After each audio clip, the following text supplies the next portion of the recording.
49-50 అధ్యాయాలు. మొదటిగా 49వ అధ్యాయము. అమ్మోనీయులను గూర్చి యెహోవా ఇలాగు సెలవిచ్చుచున్నాడు. ఇశ్రాయేలునకు కుమారులు లేరా? అతనికి వారసుడు లేకపోయెనా? మల్కోము గాదును ఎందుకు స్వతంత్రించుకొనును? అతని ప్రజలు దాని పట్టణములలో ఎందుకు నివసింతురు? కాగా యెహోవా ఇలాగున సెలవిచ్చుచున్నాడు. రాగల దినములలో నేను అమ్మోనీయుల పట్టణమగు రబ్బా మీదకి వచ్చు యుద్ధము యొక్క ధ్వని వినబడజేసెదను. అది పాడుదిబ్బ అగును. దాని ఉపపురములు అగ్నిచేత కాల్చబడును. దాని వారసులకు ఇశ్రాయేలీలు వారసులగుదురని యెహోవా సెలవిచ్చుచున్నాడు. హెష్బోను అంగలార్చుము, హాయి పాడాయెను. మల్కోమును అతని యాజకులను అతని అధిపతులను చెరలోనికి పోవుచున్నారు. రబ్బా నివాసునులారా, కేకలు వేయుడి, గోనెపట్ట కట్టుకొనుడి. మీరు అంగలార్చి కంచెలలో ఇటు అటు తిరుగులాడుడి. విశ్వాసఘాతకులారా, నా యొద్దకు ఎవడునూ రాలేడని నీ ధనమునే ఆశ్రయముగా చేసుకొన్నదానా, నీ లోయలో జలములు ప్రవహించుచున్నవని నీవేలా నీ లోయలను గుర్చి అతిశయించుచున్నావు? ప్రభువును సైన్యములకు అధిపతియు నగు యెహోవా ఇలాగు సెలవిచ్చుచున్నాడు. నేను నీ చుట్టూనున్న వారందరి వలన నీకు భయము పుట్టించుచున్నాను. మీరందరూ శత్రువునికి ఎదురుగా తరమబడుదురు. పారిపోవు వారిని సమకూర్చువాడొకడునూ లేకపోవును. అటు తరువాత చెరలోనున్న అమ్మోనీయులను నేను రప్పించెదను. ఇదే యెహోవా వాక్కు. సైన్యములకు అధిపతియగు యెహోవా ఎదోమును గూర్చి ఇలాగూ సెలవిచ్చుచున్నాడు. తేమానులో జ్ఞానమిక నేమియూ లేదా? వివేకులకు ఇక ఆలోచన లేకపోయేనా? వారి జ్ఞానము వ్యర్థమాయనా? ఏసావును విమర్శించుచు నేనతనికి కష్టకాలము రప్పించుచున్నాను. దదానీయులారా, పారిపోవుడి, వెనుకకు మల్లుడి, బహులోతున దాగుకొనుడి. ద్రాక్ష పండ్లు ఏరువారు నీ యొద్దకు వచ్చిన ఎడల వారు పరిగెలను విడవరా? రాత్రి దొంగలు వచ్చిన ఎడల తమకు చాలునంత దొరకు వరకు నష్టము చేయుదురు గదా. నేను ఏసావును దిగంబరినిగా చేయుచున్నాను. అతడు దాగి ఉండకుండానట్లు నేనతని మరుగు స్థలమును బయలుపరచుచున్నాను. అతని సంతానమును అతని స్వజాతి వారును అతని పొరుగువారును నాశనమగుచున్నారు. అతడును లేకపోవును. అనాథులకు నీ పిల్లలను విడువుము, నేను వారిని సంరక్షించెదను. నీ విధవరాండ్రు నన్ను ఆశ్రయింపవలెను. యెహోవా ఇలాగూ సెలవిచ్చుచున్నాడు. న్యాయము చేత ఆ పాత్రలోనిది త్రాగను రానివారు నిశ్చయముగా దానిలోనిది త్రాగుచున్నారే. నీవు మాత్రము బొత్తిగా శిక్ష నొందకపోవుదువా? శిక్ష తప్పించుకొనక నీవు నిశ్చయముగా త్రాగుదువు. బొస్రా పాడుగాను అపహాస్యాస్పదముగాను ఎడారిగాను శాపవచనముగాను ఉండుననియు దాని పట్టణములన్నీయు ఎన్నటెన్నటికీ పాడుగా ఉండుననియు నాతోడని ప్రమాణము చేసియున్నానని యెహోవా సెలవిచ్చుచున్నాడు. యెహోవా యొద్ద నుండి నాకు వర్తమానము వచ్చెను. జనముల యొద్దకు దూత పంపబడి ఉన్నాడు. కూడుకొని ఆమె మీదకి రండి, యుద్ధమునకు లేచి రండి. జనములలో అల్పునిగాను మనుష్యులలో నీచునిగాను నేను నిన్ను చేయుచున్నాను. నీవు భీకరుడవు.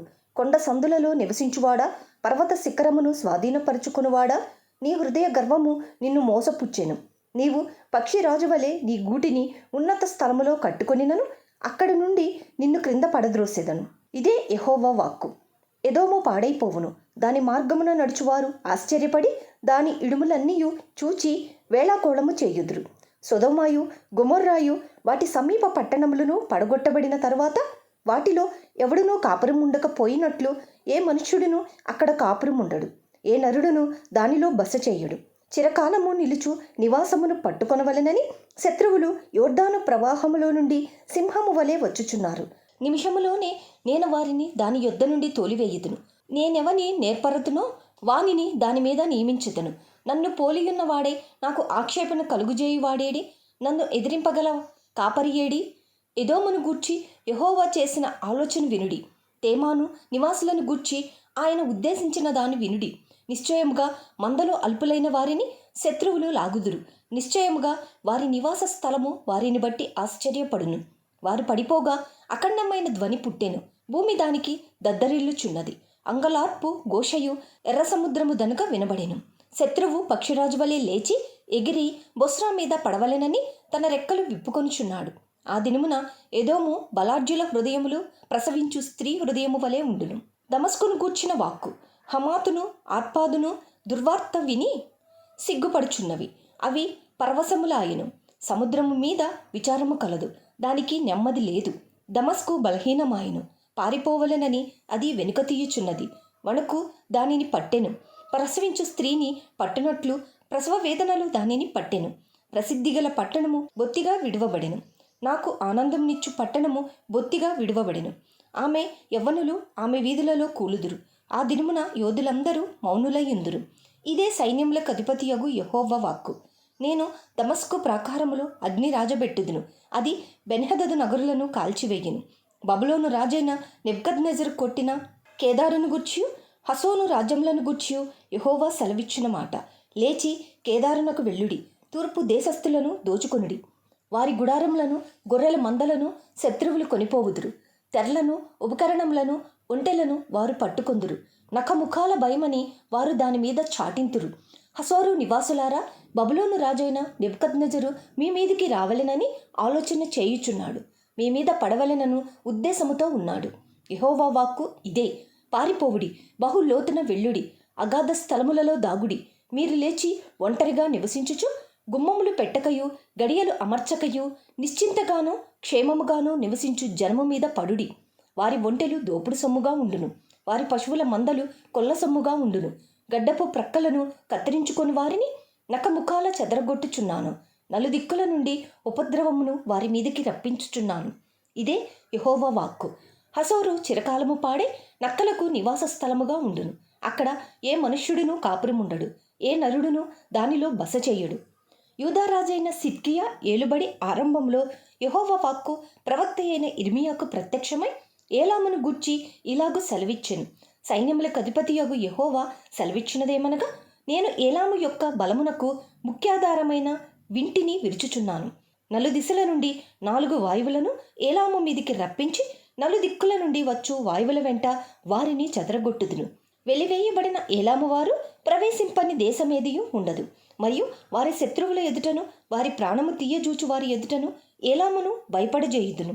నా కోపాగ్ని చేత కీడును వారి మీదికి నేను రప్పించుదును. వారు నిర్మూలము చేయు వరకు వారి వెంట ఖడ్గము పంపుచున్నాను. ఇదే యెహోవా వాక్కు. నా సింహాసనమును అచ్చటినే స్థాపించి ఏలాములో నుండి రాజును అధిపతులను నాశనము చేయుదును. ఇదే యెహోవా వాక్కు. అయితే కాలాంతమున చెరపట్టబడిన ఏలాము వారిని నేను మరలా రప్పించెదను. ఇదే యెహోవా వాక్కు. ఇర్మియా 50వ అధ్యాయము. బబులోనును గూర్చియు కల్దీయుల దేశమును గూర్చియు ప్రవక్త అయిన ఇర్మియా ద్వారా యెహోవా సెలవిచ్చిన వాక్కు. జనములలో ప్రకటించుడి, సమాచారము తెలియజేయుడి. ధ్వజమునెత్తి మరుగు చేయక చాటించుడి. బబులోను పట్టుబడును, బేలు అవమానము నొందును, మెరోదకు నేల పడవేయబడును. బబులోను విగ్రహములు అవమానము నొందును, దాని బొమ్మలు బోర్లద్రోయబడును. ఉత్తర దిక్కు నుండి దాని మీదికి ఒక జనము వచ్చుచున్నది. ఏ నివాసియు లేకుండా అది దాని దేశమును పాడు చెయ్యును. మనుష్యులేమి పశువులేమి అందరూ పారిపోవుదురు, అందరూ తరలిపోవుదురు. ఆ కాలమున ఆనాటికి ఇశ్రాయేలు వారును యూదావారును కూడి వచ్చెదరు. ఏడ్చుచు సాగుచు తమ దేవుడైన యెహోవా యొద్ద విచారించుటకై వచ్చెదరు. ఎన్నటికిని మరువబడని నిత్య నిబంధన చేసుకొని యెహోవాను కలుసుకొందం రండని చెప్పుకొనుచు సియోను తట్టు అభిముఖులై అచ్చటికి వెళ్ళు మార్గము ఏదని అడుగుచూ వచ్చెదరు. ఇదే యెహోవా వాక్కు. నా ప్రజలు త్రోవ త్రప్పిన గొర్రెలుగా ఉన్నారు. వారి కాపరులు కొండల మీదికి వారిని తోలుకొని పోయి వారిని త్రోవ తప్పించిరి.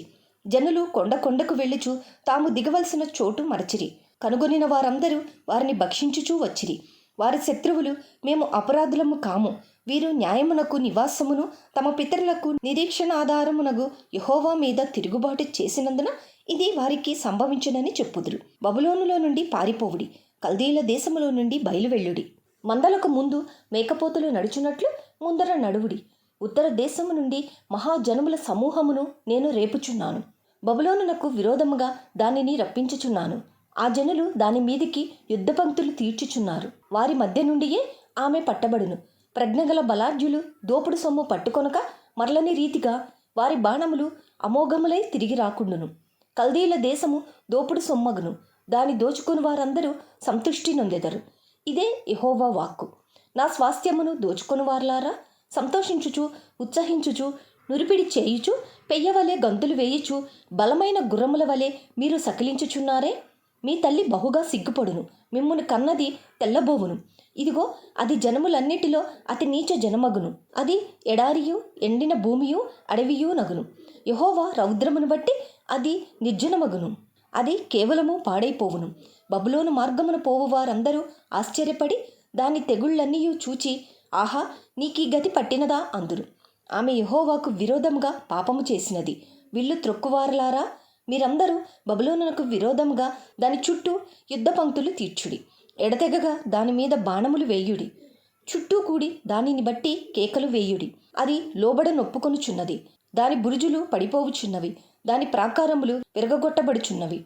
ఇది యెహోవా చేయు ప్రతీకారము. దాని మీద పగ తీర్చుకొనుడి. అది చేసినట్టే దానికి చేయుడి. బబులోనులో ఉండకుండా విత్తువారిని నిర్మూలము చేయుడి. కోతకాలమున కొడవలి పట్టుకుని వారిని నిర్మూలము చేయుడి. క్రూరమైన ఖడ్గమునకు భయపడి వారందరూ తమ ప్రజల యొద్దకు వెళ్ళుచున్నారు. తమ తమ దేశములకు పారిపోవుచున్నారు. ఇశ్రాయేలు వారు చెదిరిపోయిన గొర్రెలు, సింహములు వారిని తలగగొట్టెను. మొదట అష్షూరు రాజు వారిని భక్షించెను. కడపట బబులోను రాజైన ఈ నెబుకద్నెజరు వారి ఎముకలను నలగగొట్టుచున్నాడు. కావున ఇశ్రాయేలు దేవుడును సైన్యములకు అధిపతియునగు యెహోవా ఇలాగూ సెలవిచ్చుచున్నాడు. అష్షూరు రాజును నేను దండించినట్లు బబులోను రాజును అతని దేశమును దండించెదను. ఇశ్రాయేలు వారిని తమ మేత స్థలమునకు నేను తిరిగి రప్పించెదను. వారు కర్మెల మీదను బాషాను మీదను మేయుదురు. ఎఫ్రాయిము కొండల మీదను గిలాదులోను మేయుచు సంతుష్టి నొందును. ఆ కాలమున ఆనాటికి ఇశ్రాయేలు దోషమును వెదికినను అది కనపడుకుండును.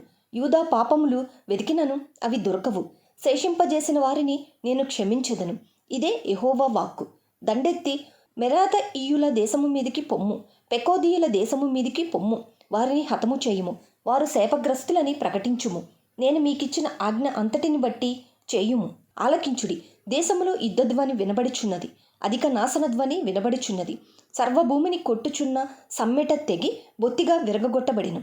అన్యజనులలో బబులోను బొత్తిగా పాడైపోయెను. బబులోను నిన్ను పట్టుకొనుటకై బోను పెట్టి ఉన్నాను. తెలియకయే నీవు పట్టబడి ఉన్నావు. యెహోవాతో నీవు యుద్ధము చేయబూనుకొంటివి. నీవు చిక్కుపడి పట్టబడి ఉన్నావు. కల్దీయుల దేశములో ప్రభువును సైన్యములకు అధిపతియునగు యెహోవాకు పనియున్నది. యెహోవా తన ఆయుధశాలను తెరిచి కోపము తీర్చు తన ఆయుధములను వెలుపలికి తెచ్చుచున్నాడు. నలుదిక్కుల నుండి వచ్చి దానిమీద పడుడి. దాని ధాన్యపు కొట్లను విప్పుడి. కసవు కుప్పలు వేసినట్లు దానిని కుప్పలు వేయుడి. శేషమేమయూ లేకుండా నాశనము చేయుడి. దాని ఎడ్లన్నిటినీ వధించుడి. అవి వెదకుపోవలెను. అయ్యో, వారికి శ్రమ. వారి దినము ఆసన్నమాయును. వారి దండన కాలము వచ్చెను. ఆలకించుడి. పారిపోయి బబులోను దేశములో నుండి తప్పించుకొని వచ్చుచున్న వారి శబ్దము వినబడుచున్నది. మన దేవుడగు యెహోవా చేయు ప్రతీకార సమాచారమును, తన ఆలయము విషయమై ఆయన చేయు ప్రతీకార సమాచారమును సియోనులో ప్రకటించుడి. వారు వచ్చుచున్నారు. బబులోనునకు రండని విలుకాండ్రును పిలువుడి. విల్లు త్రొక్కువారలారా, మీరందరూ దాని చుట్టూ దిగుడి.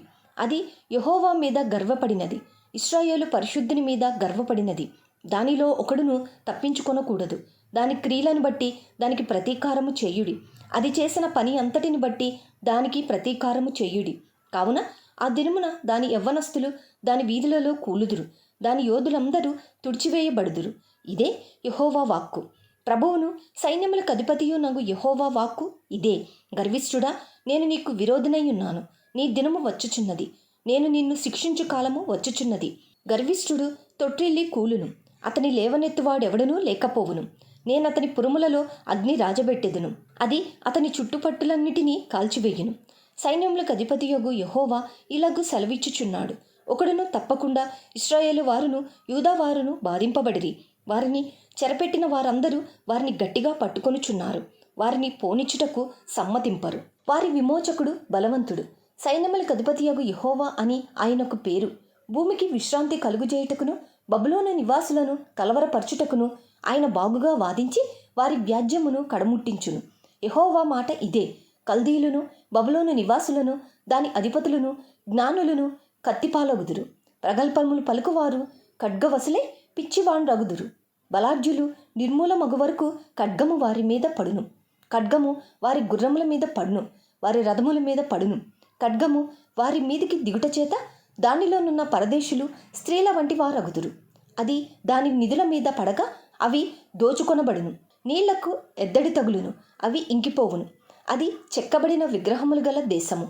జనులు భీకర ప్రతిమలను బట్టి పిచ్చి చేష్టలు చేయుదురు. అందుచేతను అడవి పిల్లలను నక్కలను అక్కడ నివసించును. నిప్పుకోళ్లను దానిలో నివాసము చేయును. ఇక మీదట అది ఎన్నడూనూ నివాస స్థలము కాకపోవును. తరతరములు దానిలో ఎవరునూ కాపురం ఉండరు. యెహోవా వాక్కు ఇదే. సొదొమను గొమొర్రాను వాటి సమీప పట్టణములను దేవుడు నాశనము చేసినప్పుడు జరిగిన రీతిగా ఎవడునూ అక్కడ కాపురం ఉండకపోవును. ఏ నరుడును దానిలో బస చెయ్యడు. జనులు ఉత్తర దిక్కు నుండి వచ్చుచున్నారు. మహాజనమును అనేక రాజులను భూదిగంతముల నుండి రేపబడెదరు. వారు వింటిని ఈటెను పట్టుకొని వచ్చెదరు. వారు క్రూరులు, జాలిపడని వారు. వారి స్వరము సముద్ర ఘోషవలే ఉన్నది. వారు గుర్రములను ఎక్కువారు. బబులోను కుమారి ఒకడు యుద్ధ పంక్తులు తీర్చురీతిగా వారందరూ నీ మీద పంక్తులు తీర్చుచున్నారు. బబులోను రాజు వారి సమాచారము విని దుర్బలుడాయను. అతనికి బాధ కలిగేను. ప్రసవ స్త్రీ వేదన వంటి వేదన అతనికి సంభవించెను. చిరకాల నివాసమును పట్టుకొనవలెనని శత్రువులు యోర్దాను ప్రవాహములో నుండి సింహము వలె వచ్చుచున్నారు. నిమిషములోనే నేను వారిని దాని యొద్ద నుండి తోలివేయుదును. నేనెవని ఏర్పడుతునో వానిని దాని మీద నియమించెదను. నన్ను పోలియున్నవాడే, నన్ను ఆక్షేపణ చేయువాడేడి? నన్ను ఎదిరింపగల కాపరి ఏడి? బబులోనును గూర్చి యెహోవా చేసిన ఆలోచన వినుడి. కల్దీయుల దేశమును గూర్చి ఆయన ఉద్దేశించినది వినుడి. నిశ్చయముగా మందలోని అల్పులైన వారిని వారు లాగుదురు. నిశ్చయముగా వారిని బట్టి వారి నివాస స్థలము విస్మయముందును. బబులోను పట్టబడుచున్నదను సమాచారము విని భూమి కంపించుచున్నది. జనములలో అంగలార్పు వినబడుచున్నది.